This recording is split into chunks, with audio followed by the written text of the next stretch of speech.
Shalom. परमेश्वर का जीवित वचन सुनने के लिए प्रियंका सनोमी चैनल पर मैं प्रियंका आपका स्वागत करती हूँ।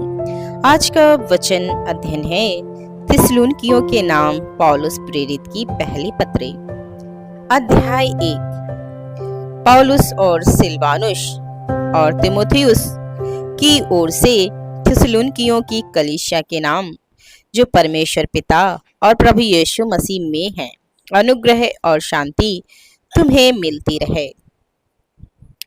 हम अपनी प्रार्थनाओं में तुम्हें स्मरण करते और सदा तुम सब के विषय में परमेश्वर का धन्यवाद करते हैं और अपने परमेश्वर और पिता के सामने तुम्हारे विश्वास के काम और प्रेम का परिश्रम और हमारे प्रभु यीशु मसीह में आशा की धीरता को लगातार स्मरण करते हैं। हे भाइयों, परमेश्वर के प्रिय लोगों, हम जानते हैं कि तुम चुने हुए हो, क्योंकि हमारा सुसमाचार तुम्हारे पास न केवल शब्द मात्र ही में वरन सामर्थ और पवित्र आत्मा में और बड़े निश्चय के साथ पहुंचा है। जैसा तुम जानते हो कि हम तुम्हारे लिए तुम्हारे बीच में कैसे बन गए थे। तुम बड़े क्लेश में पवित्र आत्मा के आनंद के साथ वचन को मानकर हमारी और प्रभु की सी चाल चलने लगे, यहाँ तक कि मकिदुनिया और अखिया के सब विश्वासियों के लिए तुम आदर्श बने, क्योंकि तुम्हारे यहाँ से न केवल मकिदुनिया और अखिया में प्रभु का वचन सुनाया गया, पर तुम्हारे विश्वास की जो परमेश्वर पर है हर जगह ऐसी चर्चा फैल गई कि हमें कहने की आवश्यकता ही नहीं, क्योंकि वे आप ही हमारे विषय में बताते हैं कि तुम्हारे पास हमारा आना कैसे हुआ और तुम कैसे मूर्तों से परमेश्वर की ओर फिरे, ताकि जीवित और सच्चे परमेश्वर की सेवा करो और उसके पुत्र के स्वर्ग पर से आने की बाट जो होते रहो, जिसे उसने मरे हुओं में से जिलाया, अर्थात यीशु की, जो हमें आने वाले प्रकोप से बचाता है। अध्याय 2। हे भाइयों, तुम आप ही जानते हो कि हमारा तुम्हारे पास आना व्यर्थ न हुआ, वरन आप ही जानते हो कि पहले फिलिप्पी में दुख उठाने और उपद्रव सहने पर भी हमारे परमेश्वर ने हमें ऐसा साहस दिया कि हम परमेश्वर का सुसमाचार भारी विरोधियों के होते हुए भी तुम्हें सुनाएं, क्योंकि हमारा उपदेश न भ्रम से है और न अशुद्धता से, न छल के साथ है, पर जैसा परमेश्वर ने हमें योग्य ठहराकर सुसमाचार सौंपा, हम वैसा ही वर्णन करते हैं, और इस में मनुष्यों को नहीं परंतु परमेश्वर को, जो हमारे मनों को जांचता है, प्रसन्न करते हैं। क्योंकि तुम जानते हो कि हम ना तो कभी चापलूसी की बातें किया करते थे और ना लोभ के लिए बहाना करते थे। परमेश्वर गवाह है, और यद्यपि हम मसीह के प्रेरित होने के कारण तुम पर बोझ डाल सकते थे, तो भी हम मनुष्यों से आदर नहीं चाहते, और ना तुमसे और ना किसी और से, परंतु जिस तरह माता अपने बालकों का पालन पोषण करती है, वैसे ही हमने भी तुम्हारे बीच में रहकर कोमलता दिखाई है, और वैसे ही हम तुम्हारी लालसा करते हुए न केवल परमेश्वर का सुसमाचार पर अपना अपना प्राण भी तुम्हें देने को तैयार थे, इसलिए कि तुम हमारे प्रिय हो गए थे। क्योंकि हे भाइयों, तुम हमारे परिश्रम और कष्ट को स्मरण रखते हो। हमने इसलिए रात दिन काम धंधा करते हुए तुम में परमेश्वर का सुसमाचार प्रचार किया कि तुम में से किसी पर भार न हो। तुम आप ही गवाह हो और परमेश्वर भी गवाह है कि तुम विश्वासियों के बीच में हमारा व्यवहार कैसा पवित्र और धार्मिक और निर्दोष रहा। तुम जानते हो कि जैसा पिता अपने बालकों के साथ व्यवहार करता है, वैसे ही हम भी तुम में से हर एक को उपदेश करते और शांति देते और समझाते थे कि तुम्हारा चाल चलन परमेश्वर के योग्य हो, जो तुम्हें अपने राज्य और महिमा में बुलाता है। इसलिए हम भी परमेश्वर का धन्यवाद निरंतर करते हैं कि जब हमारे द्वारा परमेश्वर के सुसमाचार का वचन तुम्हारे पास पहुंचा, तो तुमने उसे मनुष्यों का नहीं परंतु परमेश्वर का वचन समझकर, और सचमुच यह ऐसा ही है, ग्रहण किया, और वह तुम विश्वासियों में जो विश्वास रखते हो प्रभावशील है। इसलिए तुम, हे भाइयों, परमेश्वर की उन कलीसियाओं की सी चाल चलने लगे जो यहूदिया में मसीह यीशु में है। क्योंकि तुमने भी अपने लोगों से वैसा ही दुख पाया जैसा उन्होंने यहूदियों से पाया था, जिन्होंने प्रभु यीशु को और भविष्यवक्ताओं को भी मार डाला और हमको सताया, और परमेश्वर उनसे प्रसन्न नहीं, और वे सब मनुष्यों का विरोध करते हैं, और वे अन्य जातियों से उनके उद्धार के लिए बातें करने से हमें रोकते हैं कि सदा अपने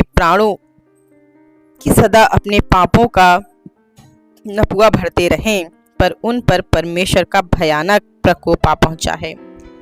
हे भाइयों, अब हम थोड़ी देर के लिए मन में नहीं वरन प्रगट में तुमसे अलग हो गए थे, तो हमने बड़ी लालसा के साथ तुम्हारा मुंह देखने के लिए और भी अधिक यत्न किया।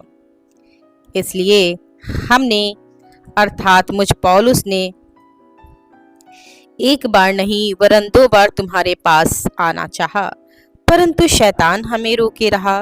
भला हमारी आशा या आनंद या बड़ाई का मुकुट क्या है?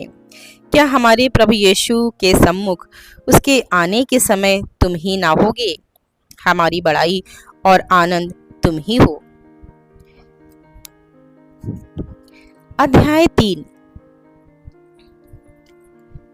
इसलिए जब हमसे और न रहा गया तो हमने यह ठहराया कि एथेन में अकेले रह जाएं, और हमने तीमुथियुस को, जो मसीह के सुसमाचार में हमारा भाई और परमेश्वर का सेवक है, इसलिए भेजा कि वह तुम्हें स्थिर करे और तुम्हारे विश्वास के विषय में तुम्हें समझाए कि कोई इन क्लेशों के कारण डगमगा न जाए, क्योंकि तुम आप जानते हो कि हम इन्हीं के लिए ठहराए गए हैं। क्योंकि पहले ही जब हम तुम्हारे यहाँ थे तो तुमसे कहा करते थे कि हमें क्लेश उठाने पड़ेंगे, और ऐसा ही हुआ है, जैसा कि तुम जानते भी हो। इस कारण जब मुझसे और ना रहा गया तो तुम्हारे विश्वास का हाल जानने के लिए भेजा, कि कहीं ऐसा ना हो कि परीक्षा करने वाले ने तुम्हारी परीक्षा की हो और हमारा परिश्रम व्यर्थ हो गया हो।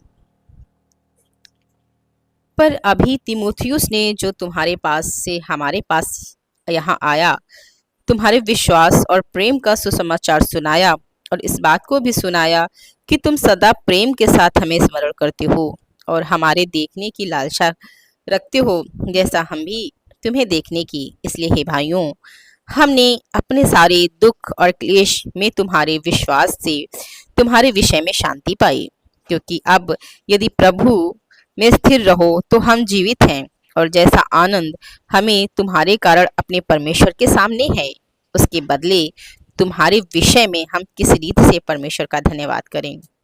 हम रात दिन बहुत ही प्रार्थना करते रहते हैं कि तुम्हारा मुख देखें और तुम्हारे विश्वास की घटी पूरी करें।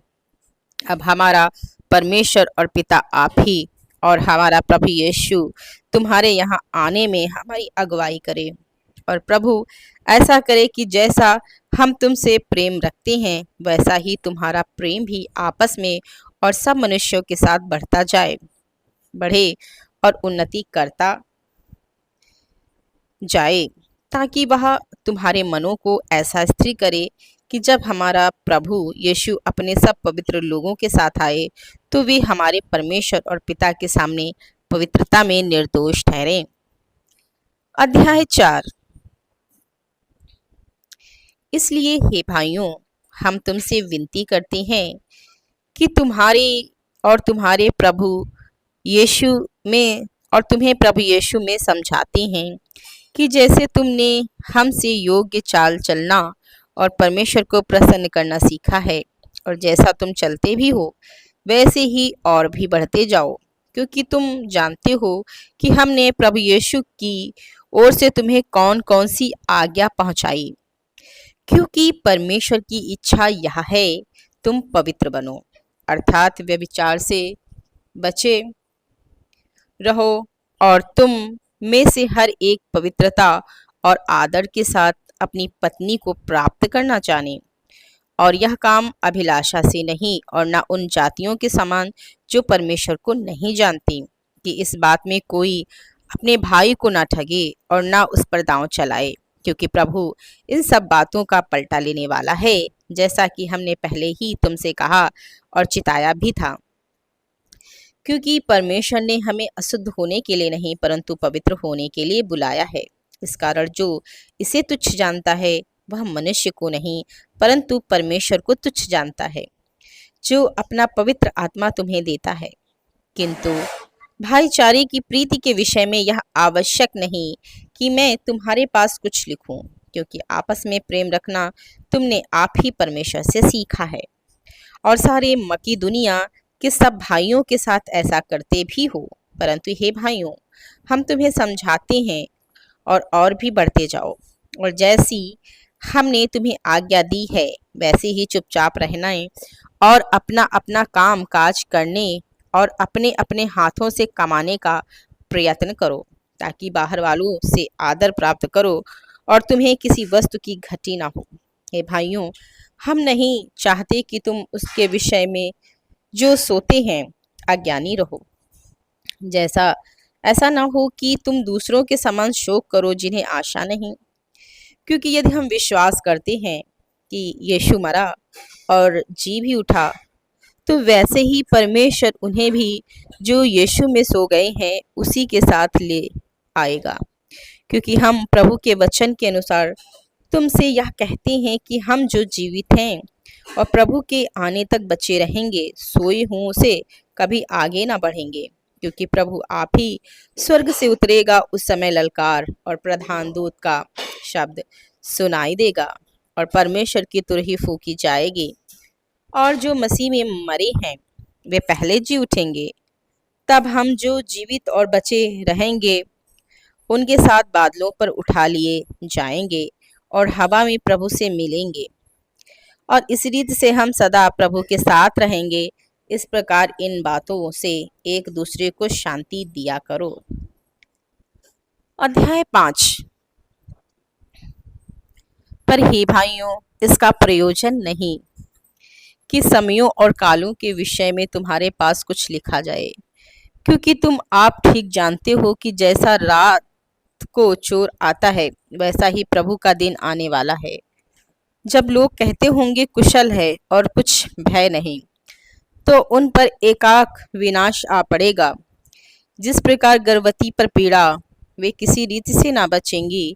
पर हे भाइयों, तुम तो अंधकार में नहीं हो कि वह दिन तुम पर चोर के समान आ पड़े, क्योंकि तुम सब ज्योति की संतान और दिन की संतान हो। हम न रात के हैं न अंधकार के हैं, इसलिए हम दूसरों के समान सोते ना रहें, पर जागते और सावधान रहें। क्योंकि जो सोते हैं वे रात ही को सोते हैं, और जो मतवाले होते हैं वे रात ही को मतवाले होते हैं। पर हम जो दिन के हैं विश्वास और प्रेम की झिल्लम पहनकर और उद्धार की आशा का टोप पहनकर सावधान रहें। क्योंकि परमेश्वर ने हमें क्रोध के लिए नहीं परंतु इसलिए ठहराया है कि हम अपने प्रभु यीशु मसीह के द्वारा उद्धार प्राप्त करें। वह हमारे लिए इस कारण मरा कि हम चाहे जागते हों चाहे सोते हों सब मिलकर उसी के साथ जिएं। इस कारण एक दूसरे को शांति दो और एक दूसरे की उन्नति का कारण बनो, जैसा कि तुम करते भी हो। हे भाइयों, हम तुमसे विनती करते हैं कि जो तुम में परिश्रम करते हैं और प्रभु में तुम्हारे अगुवे हैं और तुम्हें शिक्षा देते हैं, उनका सम्मान करो और उनके काम के कारण प्रेम के साथ उनको बहुत ही आदर के योग्य समझो। आपस में मेल मिलाप से रहो। हे भाइयों, हम तुम्हें समझाते हैं कि जो ठीक चाल नहीं चलते उनको समझाओ। कायरों को ढांढस दो, निर्बलों को संभालो, सबकी ओर सहनशीलता दिखाओ।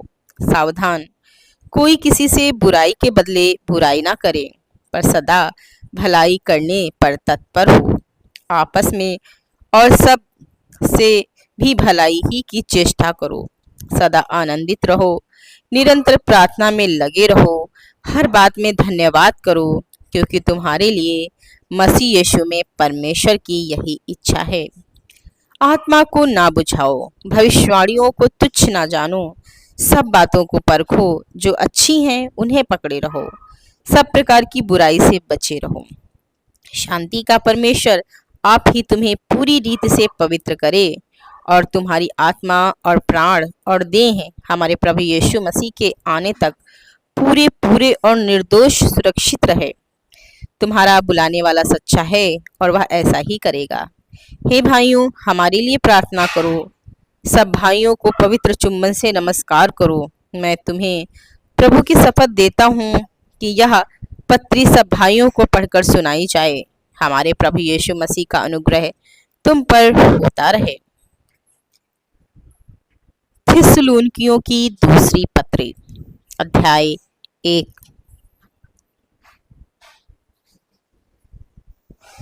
पौलुस और सिलवानुस और तीमुथियुस की ओर से, हे थिस्सलुनीकियों की कलीसिया के नाम, जो हमारे पिता परमेश्वर प्रभु यीशु मसीह में हैं, हमारे पिता परमेश्वर और प्रभु यीशु मसीह की ओर से तुम्हें अनुग्रह और शांति मिलती रहे।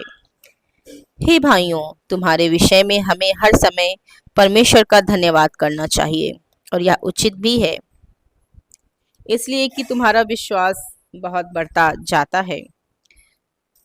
तुम सबका प्रेम आपस में बहुत ही बढ़ता जाता है, यहाँ तक कि आप परमेश्वर की कलीसिया में तुम्हारे विषय में घमंड करते हैं कि जितने उपद्रव और क्लेश तुम सहते हो, उन सब में तुम्हारा धीरज और विश्वास प्रकट होता है।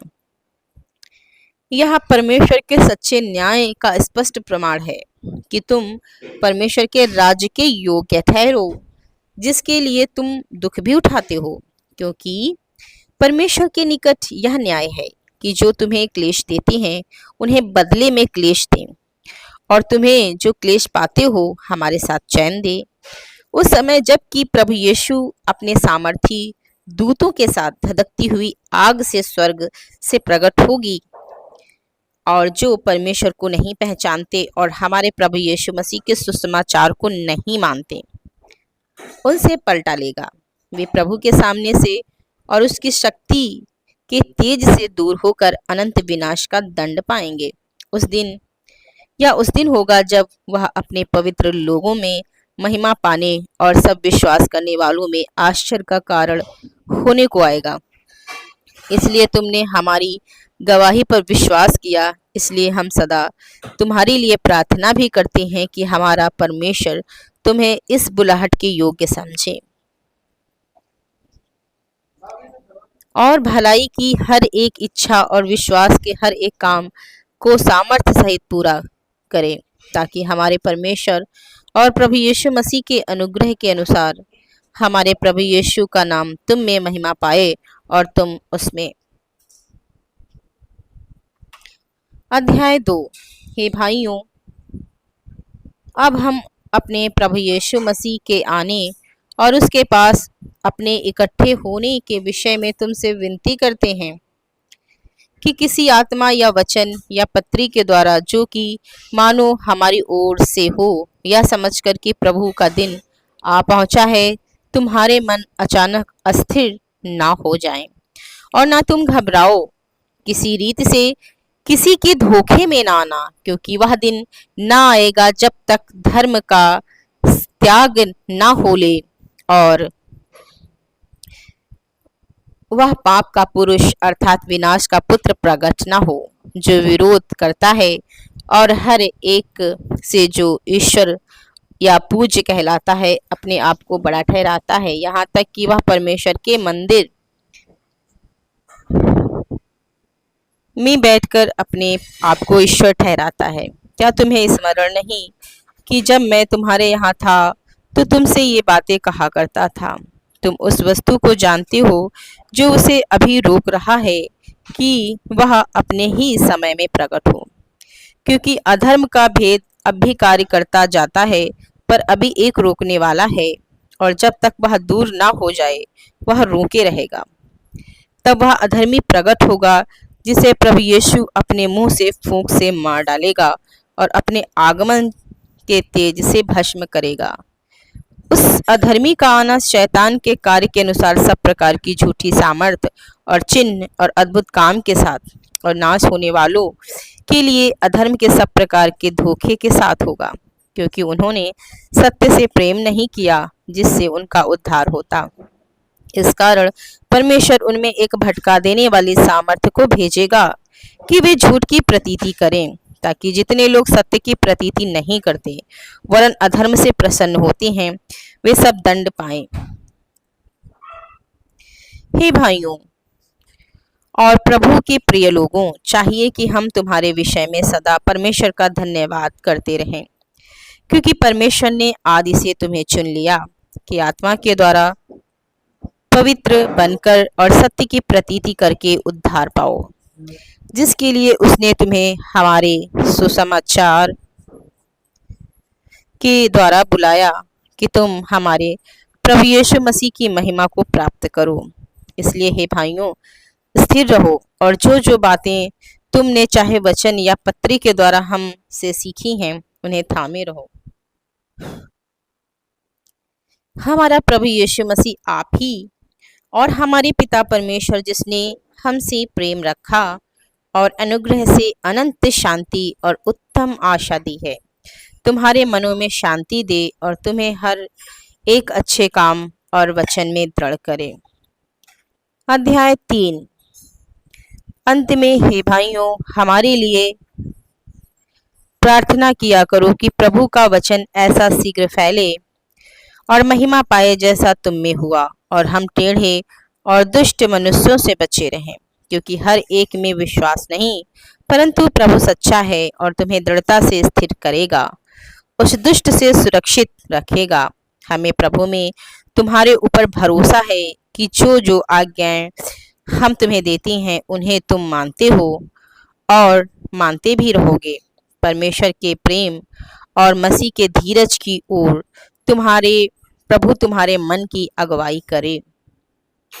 हे भाइयों, हम तुम्हें अपने प्रभु यीशु मसीह के नाम से आज्ञा देते हैं कि तुम हर एक ऐसे भाई से अलग रहो जो अनुचित चाल चलता और जो शिक्षा उसने हमसे पाई उसके अनुसार नहीं करता, क्योंकि तुम आप जानते हो कि किसी रीति से हमारी सी चाल चलनी चाहिए। क्योंकि तुम आप ही जानते हो कि किस रीति से हमारी सी चाल चलनी चाहिए, क्योंकि हम तुम्हारे बीच में अनुचित चाल ना चले और किसी की रोटी मुफ्त में ना खाई, पर परिश्रम और कष्ट से रात दिन काम धंधा करते रहे कि तुम में से किसी पर भार ना हो। यह नहीं कि हमें अधिकार नहीं, पर इसलिए कि अपने आप को तुम्हारे लिए आदर्श ठहराएं कि तुम हमारी सी चाल चलो। क्योंकि जब हम तुम्हारे यहाँ थे तब भी यह आज्ञा तुम्हें देते थे कि यदि कोई काम करना ना चाहे तो खाने भी ना पाए। हम सुनते हैं कि कुछ लोग तुम्हारे बीच में अनुचित चाल चलते हैं और कुछ काम नहीं करते पर दूसरों के काम में हाथ डाला करते हैं। ऐसों को हम प्रभु यीशु मसीह में आज्ञा देते और समझाते हैं कि चुपचाप काम करके अपनी ही रोटी खाया करे। तुम हे भाइयों, भलाई करने में साहस ना छोड़ो। यदि कोई हमारी इस पत्री की बात को ना माने तो उस पर दृष्टि रखो और उसकी संगति ना करो, जिससे वह लज्जित हो तो भी उसे बैरी मत समझो, पर भाई जानकर चिताओ। अब प्रभु जो शांति का सोता है, आप ही तुम्हें सदा और हर प्रकार की से शांति दे। प्रभु तुम सबके साथ रहे। मैं पौलुस अपने हाथ से नमस्कार लिखता हूँ। हर पत्री में मेरा यही चिन्ह है। मैं इसी प्रकार से लिखता हूँ। हमारे प्रभु यीशु मसीह का अनुग्रह तुम सब पर होता रहे। परमेश्वर आपको इस वचन के द्वारा बहुत आशीष दे। यदि आपको हमारी वीडियो ऑडियो पसंद आती हैं तो आप हमारे चैनल को सब्सक्राइब कर लीजिए और हमारी वीडियो को लाइक करें, शेयर करें, और आप कमेंट बॉक्स में अपने सजेशन भी लिख सकते हैं और अपनी प्रार्थना निवेदन भी लिख सकते हैं।